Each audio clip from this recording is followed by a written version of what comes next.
दोस्तों, कैसे हैं आप सभी। आशा है कि आप सब अच्छे होंगे और आपकी आर्मी अग्निवीर 2025 की तैयारी भी अच्छी चल रही होगी। तो दोस्तों, आज के इस वीडियो में हम लोग आर्मी अग्निवीर 2025 के लिए मैथ्स को देखेंगे। इसमें मैथ्स का यदि हम लोग देखें तो टोटल प्रश्न कितना है, 15 प्रश्न पूछा जाता है और टोटल अंक 30, यानी कि 15 प्रश्न, प्रत्येक प्रश्न 2 मार्क्स का और आपको टोटल मार्क्स हो 30 नंबर का पूछा जाता है। और इस वीडियो में हम लोग यानी कि यह जो सीरीज का आज पहला वीडियो है, तो इसमें हम लोग प्रश्न यानी कि मैथ्स के कुल 15 प्रश्नों को सॉल्व करेंगे और सारे जो कि एग्जाम में आए हुए प्रश्न है, ताकि आपको एक ये आइडिया लग जाए कि प्रश्न कैसा पूछा जाता है, क्योंकि एग्जाम जो है वो प्रीवियस ईयर के बेसिस पे ही प्रश्न पूछा जाता है। और इसमें हम लोग दोस्तों टारगेट 30/30 यानी कि कुल 30 मार्क्स लाने का टारगेट रखेंगे। और आप यदि इस सीरीज को पूरा देखते हैं और अच्छे प्रैक्टिस करेंगे तो आप भी 30 में 30 पूरे अंक ला सकते हैं। तो उसी को देखते हुए हम लोगों ने इस सीरीज को स्टार्ट किया है, जो कि आज के पहला वीडियो है। तो आपको वीडियो देख करके बताना है कि वीडियो कैसा लगा और प्रश्न आप कितने सॉल्व कर पाए हैं। तो देखिए, यहाँ पे आपको प्रश्न देखने में इजी लग रहा होगा, लेकिन सारा प्रश्न जो है वो इसी तरह से पूछा जाता है और ये जो है वो एग्जाम का रियल पेपर है। ठीक है, आप ये जो पेपर है 2024 का लेटेस्ट पेपर है, यानी लेटेस्ट प्रश्न है ये। ठीक है, तो इस प्रश्न को आप सॉल्व करेंगे और ऐसे ही कुल हम लोग जो 15 प्रश्न पूछे गए थे उन सारे 15 प्रश्नों को देखेंगे। तो चलिए, अब बिना देर के हुए हम लोग डायरेक्ट प्रश्नों को सॉल्व करना स्टार्ट करते हैं और अंत में आप ये कमेंट जरूर करेंगे कि इसमें आप कितने प्रश्नों को खुद से सॉल्व कर पाए थे। तो चलिए, जैसे कि यहाँ पे देख पा रहे हैं कि ये क्वेश्चन पहला यानी कि पहला प्रश्न है। इसमें क्या बोला है कि 10, 10, 0, 10 और 10 का औसत क्या है, यानी कि इसमें औसत पूछा है। यहाँ पे ऑप्शन देख सकते हैं, 8 है, 10 है, 0 है और 40 है। तो इस प्रश्न को सॉल्व कैसे करेंगे, तो देखिए, आप सभी को औसत पता होगा कि टोटल जो नंबर है जोड़ करके टोटल संख्या से भाग दिया जाता है। यहाँ पे औसत ये बिल्कुल बेसिक है। तो यहाँ पे हम लोग देखेंगे कि पहला 10 है, 20, फिर 10 है, 0 है, 10 है और 10 है। तो 10 और 10 20, 0 को छोड़ देंगे, 10 30 और 10 40। टोटल कितना आ गया हमारे पास नंबर जो है वो टोटल 40 आ गया। और यहाँ पे संख्या कितना है, तो 1 2 3 4 5। ऐसा नहीं कि 0 इसको छोड़ देंगे, ठीक है, इसे भी लेना है। तो टोटल कितना हो गया 5। अब इसे हम लोग 5 से भाग कर देंगे तो कितना आ जाएगा 5, 8 बार में ये कट जाएगा, यानी कि एवरेज औसत कितना आ गया 8, और जो कि ऑप्शन ए में है, तो ऑप्शन ए इसका सही आंसर हो जाएगा। अब कई सारे लोग इसमें ये 0 को छोड़ करके यानी कि इसकी वजह से गलती कर सकते थे, लेकिन ऐसा नहीं करना। आपको जो 5 संख्या दिया गया तो 5 संख्याओं को लेना है। ठीक है, तो आज का ये पहला प्रश्न था। आपको यह प्रश्न कैसा लगा आप जरूर बताएंगे। इसके बाद चलिए फिर हम लोग नेक्स्ट प्रश्न को देखते हैं। तो चलिए, सारे प्रश्न जो है यहाँ से आपको ऐसा भी कोई भी नहीं है कि प्रश्न कहीं से भी मिल रहा है, सारा एग्जाम का आया हुआ प्रश्न है और आपके सामने जो है प्रश्न लिखा जा रहा है और आपके सामने सॉल्व भी किया जा रहा है। तो चलिए, अब हम लोग दूसरा प्रश्न को देखेंगे। ठीक है, पहला प्रश्न हम लोग देख लिए, अब हम लोग आता है दूसरा प्रश्न।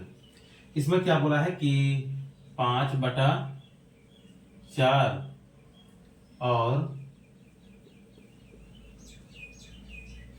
2/3 का योग क्या है, का योग क्या है। तो चलिए, पहले आप लोग इस प्रश्न को खुद से सॉल्व करने का कोशिश जरूर कीजिए, क्योंकि एग्जाम में सॉल्व आपको करना है और आप यदि ऐसे प्रैक्टिस नहीं करके जाएंगे तो फिर आपको दिक्कत हो सकती है। इसलिए पहले आप इस प्रश्न को खुद से प्रयास कीजिए। तो देखो, इस प्रश्न को हम लोग सॉल्व करते हैं। तो यहाँ पे क्या बोला कि 5/4 और 2/3 का योग क्या है। तो सबसे पहले हम लिखेंगे कि 5/4 और योग पूछा है, तो इस योग का मतलब क्या होता है, जोड़ना। तो जोड़ 2/3। ठीक है, इसका चलिए, चूंकि आपको ऑप्शन नहीं दिए हैं तो यहाँ पे ऑप्शन भी लिख दे रहे हैं। ए में आपका ऑप्शन है 14/9, ऑप्शन बी इसके लिए है 23/12, ऑप्शन सी है 12/13 और ऑप्शन डी है 15/23। तो इन्हीं चारों में से कोई आपका एक आंसर आएगा, तो आप सॉल्व करके आंसर को कमेंट करेंगे। यहाँ पे अब हम लोग यहाँ देख सकते हैं कि ये जो है टोटल क्या है, भिन्न का जोड़ है। तो भिन्न का जोड़ कितना इजी आप सभी को पता ही होगा कि नीचे का जो दो संख्या है इसका एलसीएम लेंगे, तो इसका एलसीएम कितना आ जाएगा 4 और 3 का एलसीएम 12 आ जाएगा। अब हम लोग प्रश्न को बिना सॉल्व किए यहाँ से भी इसका आंसर दे सकते हैं और पूरा सॉल्व करना चाहे तो वहां से भी कर सकते हैं। तो हम लोग ऐसे कर सकते हैं कि हर ऊपर का अंश होता है, नीचे का संख्या हर होता है, तो हर में 12 है। यहाँ पे ऑप्शन में भी देखेंगे कि ऑप्शन भी एक ही संख्या है जो कि हर इसमें 12 है, तो आंसर तो हमारा 10/12 होगा। लेकिन आपको यदि ऐसे नहीं समझ में आ रहा तो पूरे प्रश्नों को चलिए सॉल्व करते हैं। तो 4 से इसे भाग देंगे तो 4 तिया 12 और 3 बचे 15 हो जाएगा, प्लस 3 से इसे भाग देंगे 3 चौके 12 और 4 दूना 8, ये हो जाएगा। आगे सॉल्व करेंगे तो 15 और 8 ये 23 हो जाएगा, बटा में 12। ठीक है, तो अगर हम लोग पूरा भी सॉल्व किए तो हमारा आंसर ऑप्शन बी 23/12 ही आया। और हम लोग अगर यहाँ से अपने दिमाग को थोड़ा सा आगे बढ़ाते तो यहाँ से भी बिना सॉल्व किए आंसर 23/12 दे सकते थे। तो चलिए, यहाँ तक उम्मीद है कि यह भी प्रश्न काफी इजी था और यह भी आपको अच्छे से समझ में आ गया होगा। इसके बाद चलिए फिर हम लोग नेक्स्ट प्रश्न को देखते हैं। चलिए अब हम लोग तीसरे प्रश्न की ओर बढ़ेंगे। ठीक है, 2 प्रश्न को हम लोग कंप्लीट कर लिए। अब तीसरा प्रश्न हमारा क्या बोला है कि यदि, चलिए तीसरा प्रश्न है कि यदि x से y का अनुपात, x से y का अनुपात 2:3 है, तो y से x का अनुपात क्या होगा। ठीक है, ये प्रश्न है। और इसके लिए ऑप्शन जो है, ऑप्शन हम लोग लिखते हैं कि ऑप्शन ए है 3:5, बी हो जाएगा 3:2, सी 1:1 और डी है 2:1। तो इसके लिए 4 ऑप्शन भी दिया गया है। ठीक है, तो चलिए अब इस प्रश्न को भी आप लोग खुद से सॉल्व कीजिए। क्या बोला है कि यदि x और y का अनुपात 2:3 है तो y से x का अनुपात क्या होगा। तो चलिए जैसे प्रश्न में लिखा पहले हम लोग देखते हैं कि x अनुपात y जो है वो कितना है, 2:3 है। अब यहां से देखें तो हम लोग का x का वैल्यू ये 2 आ गया है और y का वैल्यू 3 है। ठीक है, तो हमसे पूछा है कि y से x का अनुपात, यानी कि y से x का अनुपात, तो y अनुपात x। अब यहाँ से y का वैल्यू कितना है, तो y का 3 है, तो यहाँ पे हम लोग 3 कर देंगे, अनुपात का साइन है, उसके बाद x का वैल्यू 2 है तो 2 कर देंगे, जो कि ऑप्शन बी में है, कितना 3:2। ठीक है, तो ऑप्शन बी इसका ये सही आंसर भी हो जाएगा। तो आपको वीडियो कैसा लग रहा है आप जरूर बताएंगे, और वीडियो अच्छा लग रहा हो तो वीडियो को और भी दोस्तों में शेयर करें, ताकि उन सबों का भी अच्छा, यानी कि वो सब भी देख सके कि एग्जाम में कैसा प्रश्न पूछा जाता है, प्रश्न को कैसे सॉल्व कर सकते हैं। तो यहाँ तक हम लोग तीसरे प्रश्न को देखें। अब नेक्स्ट हम लोग चौथे प्रश्न को देखते हैं। ठीक है, प्रश्न इसमें ऐसा नहीं है कि बहुत टफ पूछा जाता है, काफी इजी प्रश्न पूछा जाता है, आपको देखने से ऐसा लग भी रहा होगा। ठीक है, चौथा प्रश्न में क्या बोला है कि 6 और 4 का एलसीएम क्या होगा। ठीक है, यहाँ पे जिसका ऑप्शन भी अगर हम लोग देखें तो 35, ऑप्शन बी है 24, ऑप्शन सी है 30 और डी है 12।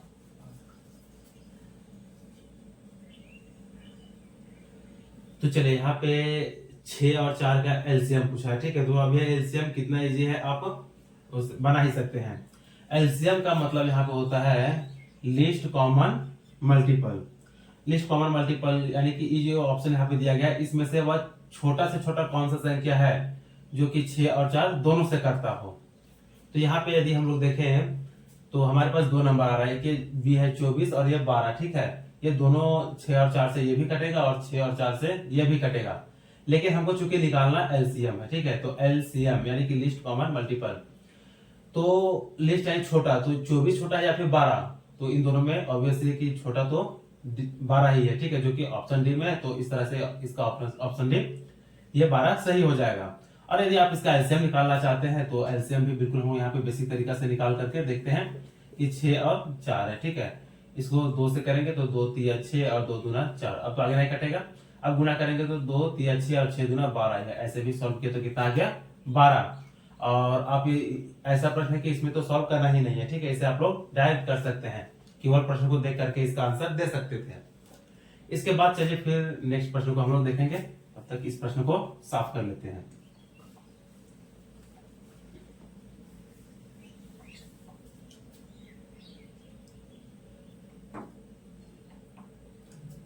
चलिए अब हम लोग यहाँ पे 5वें प्रश्न को देखते हैं, ठीक है। इसमें क्या बोला है कि 45% को भिन्न में बदलने पर क्या आएगा। भिन्न में बदलने पर क्या आएगा, ठीक है, ये प्रश्न पूछा है। और इसमें भी हम लोग ऑप्शन को देखेंगे तो ए ऑप्शन इसका हो जाएगा 1/4, बी में है 9/20, ये 9 है, ठीक है, बी में 9/20। सी ऑप्शन देखें तो ये 1/25 और डी में हो जाएगा 1/2। तो चलिए यहाँ पे बोला है कि 45% को भिन्न में बदलने पर क्या आएगा। ये जो 45% है इसे ही हम लोग भिन्न में बदलेंगे। तो 45% को भिन्न में बदलने के सबसे पहले हम लोग ये 45 से 45 लिखेंगे, ठीक है, और कि ये जो प्रतिशत है इसके बदले में 100 आ जाएगा, ठीक है, इसे हटाने के लिए हम 100 से भाग कर देंगे। तो ये कितना हो गया 45/100। अभी जो कटेगा तो इसे हम लोग काट देंगे, नहीं कटेगा तो यही हमारा आंसर होगा, लेकिन इसमें हमारा आंसर नहीं है, यानी कि ये कटने वाला संख्या है। तो यहाँ पे देखेंगे कि 5 से काटेंगे तो ये आ जाएगा 5 9 45 और 5 से ये 20 बार में 20 25 100, ठीक है। तो हम कितना आ गया 9/20, जो कि ऑप्शन बी में है और ऑप्शन बी इसका ये सही आंसर भी है। तो देख सकते हैं कि यहाँ पे काफी इजी प्रश्न था। इसके बाद चलिए फिर हम लोग नेक्स्ट प्रश्न को आगे देखेंगे। चलिए यहाँ पे 5 प्रश्नों को हम लोग सॉल्व कर लिए। अब ऐसा प्रश्न देख करके आपको आइडिया लग गया होगा कि प्रश्न इसमें कितना टफ या इजी पूछा जाता है। तो चलिए नेक्स्ट आगे प्रश्न को हम लोग देखते हैं। तो आगे का प्रश्न यहाँ पे क्या बोला है, ये प्रश्न संख्या 6 है, ठीक है, कि हल कीजिए। हल कीजिए, इसमें प्रश्न में क्या बोला है 0.25 प्लस 1.47 माइनस 0.46 बराबर क्वेश्चन मार्क। और इसका ऑप्शन है 2.24, बी में है 3.44, सी में है 5.62 और डी में है 1.26, ठीक है। तो यह सिंप्लीफिकेशन का प्रश्न है। इसमें 0.25 में 1.47 को जोड़ करके और उसमें 0.46 को घटा देना है। तो चलिए हम लोग इसे कैसे सॉल्व करेंगे। तो पहले इसमें यदि जोड़ करके उसके बाद इसको सॉल्व करेंगे, आप लोग जिस तरह से भी चाहे कर सकते हैं, लेकिन हम लोग इसको आसानी से सॉल्व करने का कोशिश करेंगे, ठीक है। तो सबसे पहले हम लोग इसको इसमें माइनस करते हैं, यानी कि 1.47 में 0.46 को माइनस करेंगे। तो यहाँ से ये जाएगा, ठीक है, यहाँ से 7 में 6 गया तो 1 बचा, 4 बचा गया 0 दशमलव, यहाँ पे 1 आ गया 1.01। अब इसमें हम लोग 0.25 को जोड़ देंगे तो 0.25, ठीक है, इसको इसमें जोड़ देंगे। यहाँ पे इसको माइनस किए थे, जोड़ेंगे तो 1 और 5 6 हो जाएगा और 2 और 0 2 हो जाएगा पॉइंट, और यहाँ पे 1 और 0 1 हो जाएगा, यानी कि 1.26, जो कि ऑप्शन डी में है और ऑप्शन डी इसका ये सही आंसर भी है, ठीक है। इसके बाद चलिए फिर हम लोग नेक्स्ट प्रश्न को देखेंगे। चलिए इसे साफ कर लेते हैं। अब हम लोग यहाँ पे देखेंगे 7वें प्रश्न को।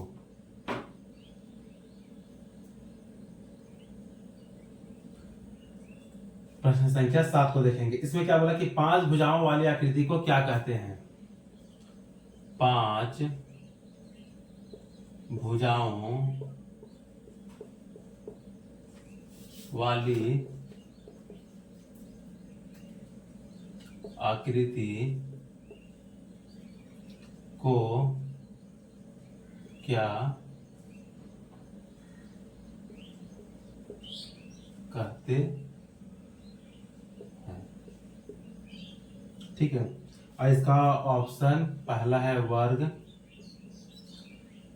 दूसरा इसमें बोला है त्रिभुज,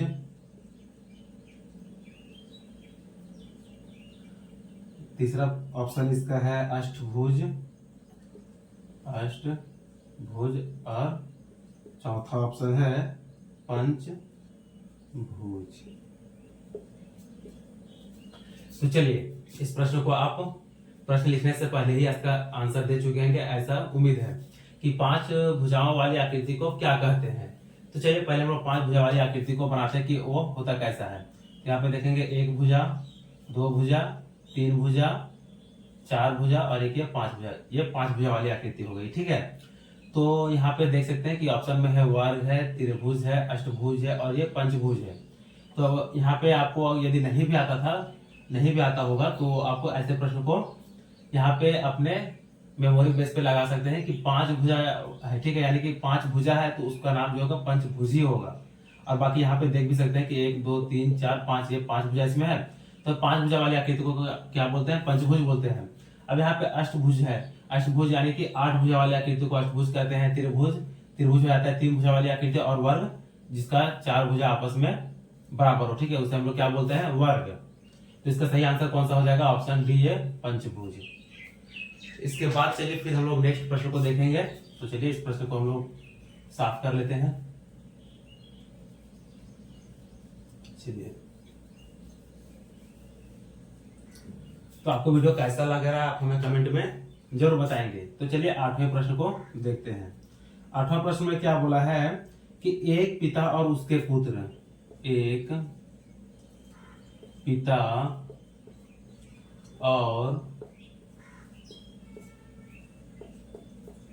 उसके पुत्र की आयु का अनुपात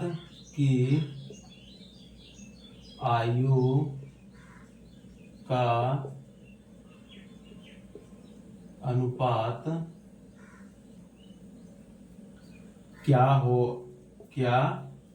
है? अनुपात क्या है यदि उनकी आयु क्रमशः 35 और 7 वर्ष है। यदि उनकी आयु क्रमशः 35 वर्ष और 7 वर्ष है।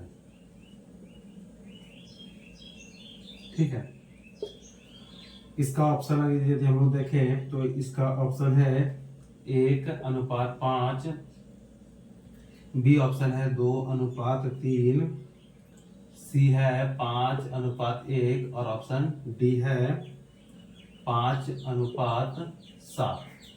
तो देखिए ये एज का प्रश्न है। ठीक है, इसमें क्या बोला है कि एक पिता और उसके पुत्र की आयु का अनुपात क्या है यदि उनकी आयु हो क्रमशः 35 वर्ष और 7 वर्ष है। तो इसका आंसर चलिए आपको देना है, जहाँ की ऑप्शन ए में है 1:5, बी में है 2:3, सी में है 5:1 और डी है 5:7।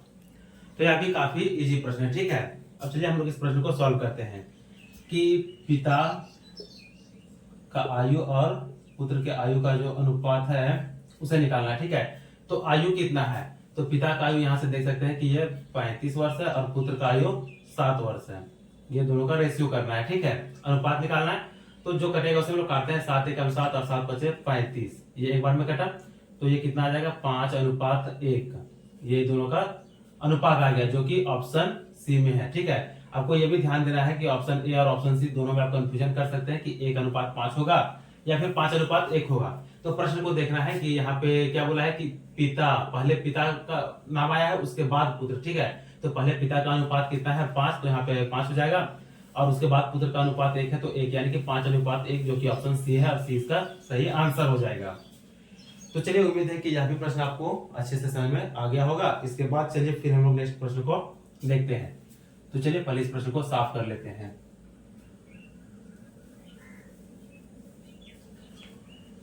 और इसी तरह दोस्तों हम लोग इसमें रीजनिंग के प्रश्न को भी और जीके जीएस प्रश्नों को भी देखेंगे। तो अभी यह मैथ्स का पहला सेट है।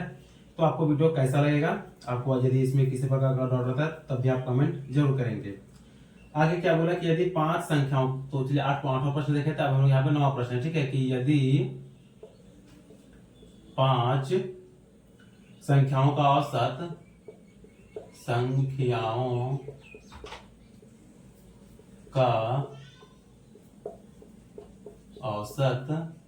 पांच संख्याओं का औसत 12 है, ठीक है, 5 संख्याओं का औसत 12 है, तथा उनमें से 4 संख्याओं का योग, तथा उनमें से 4 संख्याओं का योग 50 है, तो पांचवी संख्या क्या है? तो पांचवी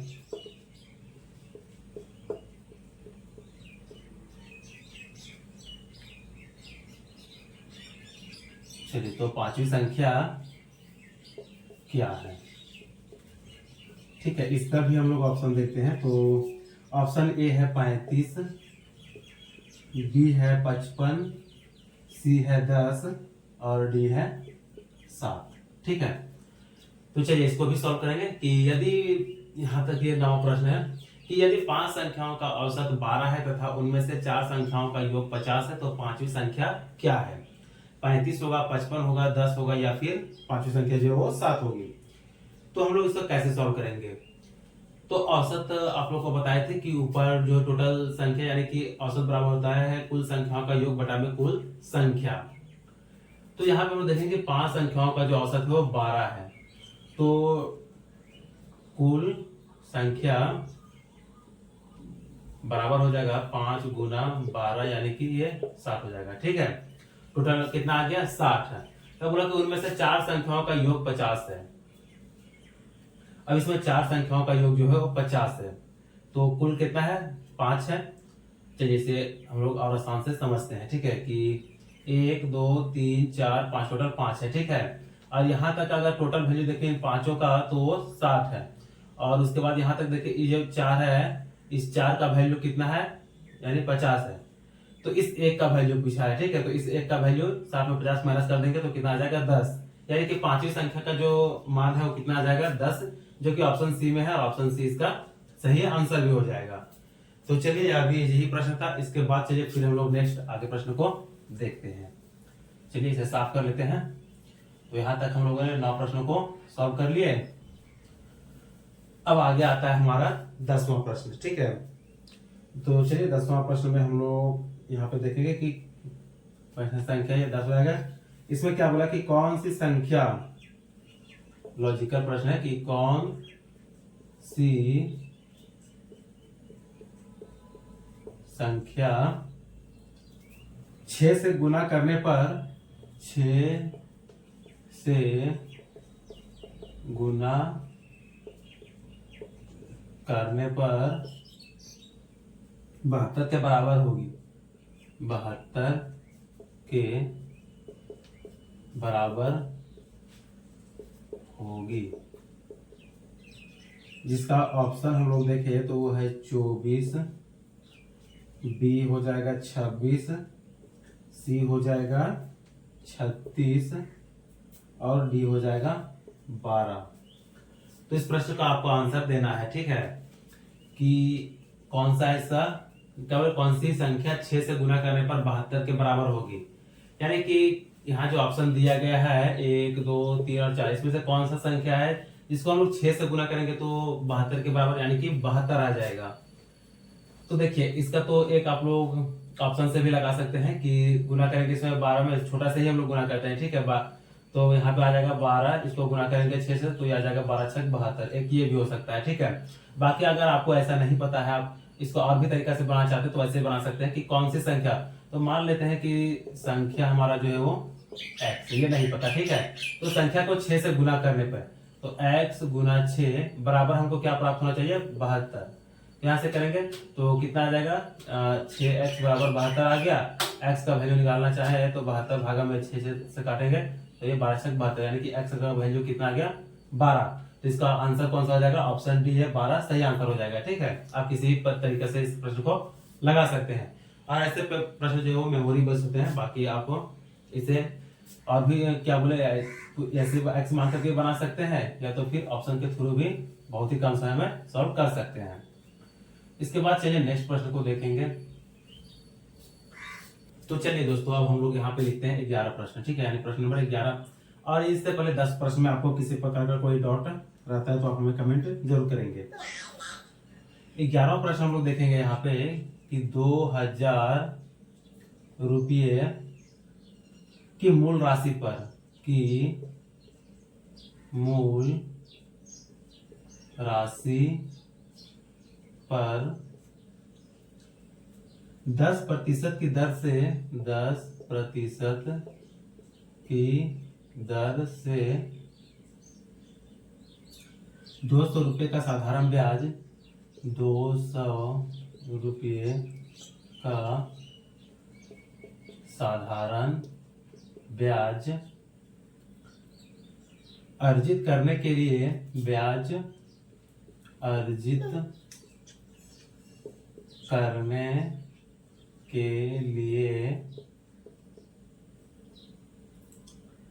आवश्यक समय अवधि क्या है, करने के लिए आवश्यक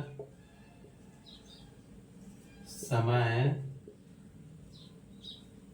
अवधि क्या है। ठीक है, ये देख सकते हैं कि साधारण ब्याज का प्रश्न है। और इसका ऑप्शन यदि हम लोग देखें तो ऑप्शन ए में है 2 वर्ष। ठीक है, ऑप्शन बी में देखेंगे तो 5 वर्ष, सी 10 वर्ष और डी 1 वर्ष हो जाएगा।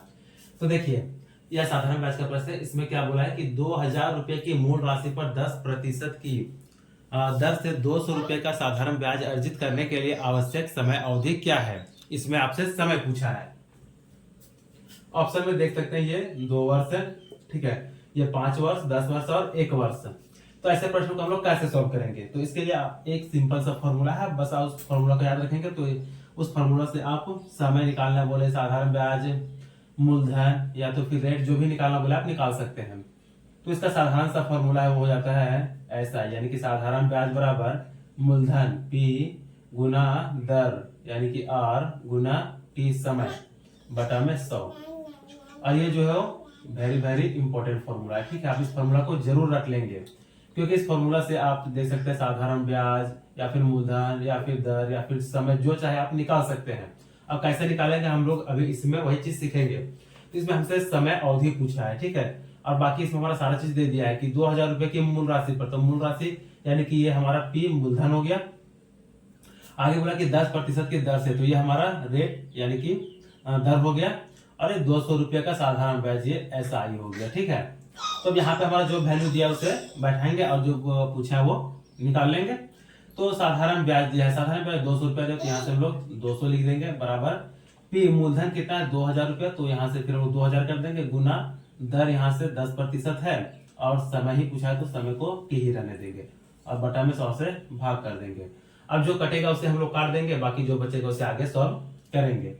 तो यहाँ से 1 0 से 1 0 और 1 0 से 1 0 2 0 कट गया। उसके बाद अब इस संख्या से इधर का गुणा काटेंगे। ठीक है, तो यहाँ से देख सकते हैं कि 20 दहाके ये 200 आ जाता है, इसे गुणा करेंगे तो ये 200 आ जाएगा। इस 200 से इसे काट देंगे तो ये एक बार में कट जाएगा, यानी कि T बराबर हमारा वैल्यू कितना आ गया 1 वर्ष। ठीक है, इस प्रश्न में पूछा भी है कि समय अवधि क्या होगी, तो समय अवधि हमसे पूछा है जो कि 1 वर्ष आ गया, जो ऑप्शन डी में है और ऑप्शन डी इसका सही आंसर है। तो इस फॉर्मूला को आप जरूर याद कर लेंगे, यह काफी इंपॉर्टेंट फॉर्मूला है। इसके बेसिस पे आप इन चारों चीज को निकाल सकते हैं, तो इस फॉर्मूला को जरूर से याद कर लेंगे। इसके बाद चलिए साधारण ब्याज के बाद हम लोग और भी फिर प्रश्नों को देखते हैं। तो इसमें जो है मिक्स प्रश्न पूछा जाता है। ठीक है, तो ये एक शिफ्ट का पेपर है और जो कि ये 2024 का ही है। तो इसमें से आप कितने प्रश्नों को सॉल्व कर पा रहे हैं आपको बताएंगे और प्रश्नों को सॉल्व भी करते रहेंगे। इसके बाद चलिए प्रश्न हम लोग 12 लिखते हैं। इसमें क्या बोला है कि यदि एक व्यक्ति किसी कार्य को, यदि एक व्यक्ति किसी कार्य को, एक व्यक्ति किसी कार्य को 50 दिनों में पूरा कर सकता है, 50 दिनों में पूरा कर सकता है। तो 5 लोगों को उसी कार्य को पूरा करने में, तो 5 लोगों को उसी कार्य को पूरा करने में कितने दिन लगेंगे? पूरा करने में कितने दिन लगेंगे, ये प्रश्न है। ठीक है, और इसका आंसर यहाँ पे ऑप्शन दिया गया है 12 दिन। ठीक है, यहाँ से आप समझ जाएंगे ये 12 दिन, बी है 22 दिन, सी है 5 दिन और ऑप्शन डी है 10 दिन। तो देखिए यह टाइम एंड वर्क का प्रश्न है, यानी कि समय और कार्य का। इसमें क्या बोला है कि यदि एक व्यक्ति किसी कार्य को, यानी कोई सभी काम को जो 50 दिनों में पूरा कर सकता है, तो 5 लोगों को उसी कार्य को पूरा करने में कितने दिन लगेंगे। तो यहाँ देखिए अब क्या है, हमको नहीं पता है। तो एक व्यक्ति जो किसी काम को मान लेते हो 50 दिन में पूरा करता है, तो काम मान लेते हैं कि हमारा टोटल जो है वो 50 यूनिट काम है और वो एक दिन में 1 यूनिट करता है। ठीक है, अब यहाँ से देखें कि यदि एक दिन में 1 यूनिट काम को करता है तो 50 दिन में 50 यूनिट को काम करेगा, यानी कि 50 यूनिट टोटल काम हो गया। तब बोला है कि 5 लोग उसी काम को, तो इससे यदि हम लोग गुना करते हैं 5 से, तो ये कितना आ जाएगा 5 यूनिट। यानी कि अब हमारा काम एक दिन में जो 1 यूनिट होता था, अब वही काम 5 दिन में 5 यूनिट होगा। और टोटल काम कितना है 50 है। अब 50 को हम लोग भाग देंगे, एक दिन में 5 काम हो रहा है तो 5 से भाग दे देंगे। ठीक है, अब 5 से भाग देंगे तो ये काटेंगे, उसके बाद कितना आ गया 10। यानी कि वो जो काम है, जो एक व्यक्ति काम को 50 दिन में पूरा करता था, तो 5 आदमी मिलकर वही काम को 10 दिन में पूरा करेगा, जो कि ऑप्शन डी में है। तो ऑप्शन डी इसका ये सही भी हो जाएगा। इसके बाद चलिए फिर नेक्स्ट प्रश्न को देखते हैं, और यदि इस प्रश्न में भी कहीं डाउट रहता है तो आप जरूर बताएंगे। इसके बाद चलिए नेक्स्ट प्रश्न को हम लोग देखते हैं। ठीक है,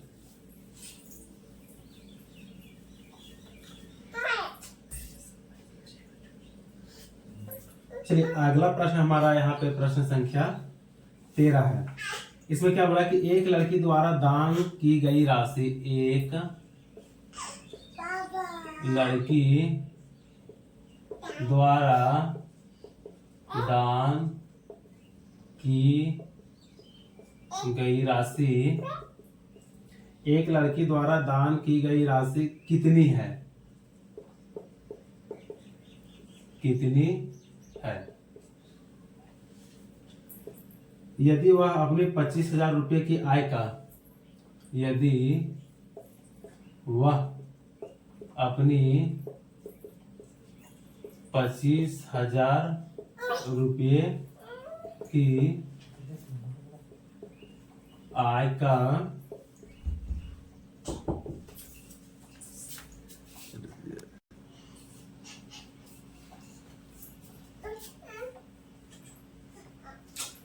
आय का 10% दान करती है। ऑप्शन ए है 5,000, बी 250, सी 2500 और डी हो जाएगा 2,000 रुपया। यानी कि एक लड़की द्वारा दान की गई राशि कितनी है यदि वह अपनी 25,000 रुपये की आय का 10% दान करती है। चलिए इसमें हम लोग सबसे पहले देखेंगे कि एक लड़की है जिसका आय यानी कि इनकम कितना है 25,000 रुपया, और इसमें है कि 10% दान कर देती है। तो रुपये में पूछा है कि कितना रुपया दान करती है। तो पहले आप इस प्रश्न को खुद से सॉल्व कीजिए। ठीक है, चलिए अब हम लोग इसे सॉल्व करते हैं कि कितना है उसका जो टोटल इनकम है वो 25,000 रुपया है, और उसमें वह दान यानी कि डोनेट करती है कितना 10%। तो तो हमसे यही 10% का वैल्यू पूछा है। तो 25,000 का 10% हम लोग निकालेंगे, तो 25,000 गुना 10 बटा में 100, ये इसका प्रतिशत निकल जाता है। ठीक है, तो यहाँ से 2 जीरो से ये 2 जीरो कट गया। अब यहाँ पे 250 को यानी 250 को 10 से गुना करेंगे तो ये कितना आ जाएगा 2500। यानी कि इस लड़की के द्वारा जो दान की गई राशि वो कितना है 2500 रुपये, जो कि ऑप्शन सी में है। तो ऑप्शन सी इसका सही आंसर हो जाएगा। तो चलिए, उम्मीद है कि यह भी प्रश्न आपको अच्छे से समझ में आ गया होगा। इसके बाद नेक्स्ट हम लोग प्रश्न को देखेंगे। ठीक है, यहाँ तक हम लोग 13 प्रश्नों को सॉल्व कर लिए और सारे जो है इंपॉर्टेंट प्रश्न एग्जाम में आए हुए हैं। तो सेम पैटर्न पे भी प्रश्न आ सकते हैं, ऐसा नहीं कहा जा सकता है। इसके बाद चलिए हम लोग यहाँ पे 14 यानी कि 14 नंबर के प्रश्न को देखेंगे। इसमें क्या बोला, यदि संख्या का 5वां भाग 4 है तो संख्या क्या है। यदि संख्या का 5वां भाग 4 है तो संख्या क्या है। इसका ऑप्शन हम लोग देखें तो ए 35, बी 25, सी 15 और डी 20 है। तो यहाँ भी देख सकते हैं कि बस प्रश्न को देख करके ही सॉल्व करने वाला यह अंतर है। ठीक है, मेमोरी बेस्ड प्रश्न है। इसमें क्या बोला है कि यदि संख्या का 5वां भाग, कोई भी संख्या का 5वां भाग 4 है तो इसका जो है वो तो वह संख्या क्या है। तो यहाँ पे देखेंगे हम लोग कि 5वां भाग यानी कि इसमें से संख्या में हम लोग 5 से भाग करके देखेंगे कि किस संख्या में 4 आता है। इसको 5 से यहाँ पे हम लोग भाग करेंगे तो ये 7 आ जाएगा, ये नहीं होगा। इसे 5 से भाग करेंगे तो ये 5 आ जाएगा, ये भी नहीं होगा। 5 से इसको भाग करेंगे तो ये 3 आएगा, ये भी नहीं होगा। 5 से भाग करेंगे तो ये 4 आएगा, तो ये हो जाएगा। ठीक है, यानी कि ये सही होगा। तो अब इसे हम लोग बनाएंगे कैसे, तो मान लेते हैं कि कोई सभी संख्या जो कि हम लोग को संख्या नहीं पता है तो संख्या को हम लोग x मान लेते हैं। अब कोई संख्या का 5वां भाग यानी x गुना 1/5, ये 5वां भाग बराबर कितना है, ये 4 है, तो बराबर 4 कर देंगे। तो बोला है कि संख्या क्या, हम लोग को संख्या यानी कि इसी x का वैल्यू निकालना है। तो x का वैल्यू निकालने के लिए हम लोग x बराबर इसको ऐसे तिरछा गुना कर देंगे। ठीक है, तो 5 चौके 20 आ गया, यानी कि संख्या का वैल्यू कितना आ गया 20। तो इसका सही आंसर ऑप्शन डी है, 20 हो जाएगा। तो आप किसी भी तरीका से बना सकते हैं, जरूरी नहीं है कि आप इसे सॉल्व करके ही बनाए। आपको वहां पे केवल आंसर से मतलब है, इसको सॉल्व पूरा नहीं भी करें, बस आपका सही आंसर होना चाहिए। ठीक है, तो तरीका जान लेते हैं, उसमें कोई दिक्कत नहीं है, लेकिन आपको जो इजी लगे आप उससे ही सॉल्व करेंगे। तो चलिए आज के सेट का हम लोग लास्ट प्रश्न यानी कि 15वीं संख्या को देखेंगे। ठीक है, तो 15वां प्रश्न में है कि 50 लीटर दूध में पानी की मात्रा, 50 लीटर दूध में पानी की मात्रा कितनी होगी यदि इसमें मात्रा कितनी होगी यदि इसमें 20% पानी है। इसका ऑप्शन भी देख लेते हैं, ये 14 लीटर, बी हो जाएगा 22 लीटर, सी हो जाएगा 5 लीटर और डी है 10 लीटर। तो देख सकते हैं मिक्सचर का प्रश्न। ठीक है कि 50 लीटर के दूध में पानी की मात्रा कितनी होगी यदि इसमें 20% पानी है। ठीक है, तो 50 लीटर टोटल हम लोग अगर दूध देखे हैं तो कितना टोटल 50 लीटर है। इसमें क्या बोला है कि 20% पानी है। ठीक है, तो 20% हम लोग इसका वैल्यू निकालेंगे, क्योंकि हमसे इसमें पानी की ही मात्रा पूछा है। तो पानी का मात्रा निकालने के लिए हम लोग से क्या करेंगे कि 50 गुने 20% निकालना, प्रतिशत के बदले 100 से भाग कर देंगे। यहाँ से 2 जीरो से 1 जीरो और 2 जीरो कट जाएगा, 5 दूनी 10, यानी कि पानी की मात्रा कितनी है 10 लीटर। और हमसे यदि इसमें दूध का मात्रा पूछता तो 50 में से 10 को माइनस कर देते तो ये 40 लीटर आ जाता, यानी कि ये किसका हो जाता दूध का मात्रा, और ये 10 लीटर जो आ गया वो क्या आ गया पानी की मात्रा। तो हमसे प्रश्न में पूछा क्या है कि 50 लीटर के दूध में पानी की मात्रा कितनी होगी यदि इसमें 20% पानी है। प्रतिशत में 20% है, उससे हम लोग लीटर में निकाले 50 गुना 20 भागा 100। आगे सॉल्व किए तो कितना क्या 10 लीटर, जो कि ऑप्शन डी में है और ऑप्शन डी इसका सही आंसर हो जाएगा 10 लीटर। ठीक है, तो यहाँ तक हम लोगों ने टोटल 15 प्रश्नों को देख लिए, जो कि सारे आर्मी जीडी में आए हुए प्रश्न है। तो आप चाहे प्रीवियस ईयर प्रश्न जाकर के देख भी सकते हैं। तो इन 15 प्रश्नों में देख सकते हैं कि कितने टफ प्रश्न थे या फिर कितने इजी प्रश्न थे। प्रश्न तो काफी इजी पूछे गए हैं। तो आगे भी आपका जो एग्जाम है, अभी 2025 का एग्जाम 30 जून से 10 जुलाई के बीच में होगा। ठीक है, तो आपके पास समय कम है, तो ऐसे में आप अपनी तैयारी को अच्छे बनाएंगे। जितने अच्छी करेंगे उतने आपके सक्सेस होने के चांस बढ़ेंगे। तो इसलिए आप प्रैक्टिस जितना ज्यादा हो सके करते रहें। और आप यदि हमारे साथ जुड़कर तैयारी करना चाहते हैं तो भी कर सकते हैं, क्योंकि हम लोग इस चैनल के माध्यम से आपके आर्मी अग्निवीर 2025 के लिए प्रीवियस ईयर प्रश्नों को सॉल्व करेंगे। ठीक है, और आपको पहले ही बता चुके हैं कि मैथ्स का इसमें केवल 15 ही प्रश्न पूछा जाता है, जो कि 30 नंबर का होता है। आप इधर देख सकते हैं, और इसमें हमारा टारगेट है 30/30 पूरा लाने का। तो आज का ये वीडियो आप लोगों को कैसा लगा? अगर आपके लिए यूजफुल होगा तो आप चैनल को सब्सक्राइब कर इस वीडियो को अपने दोस्तों में भी शेयर कर दें। तो चलिए मिलते हैं फिर नेक्स्ट वीडियो में, तब तक के लिए जय हिंद।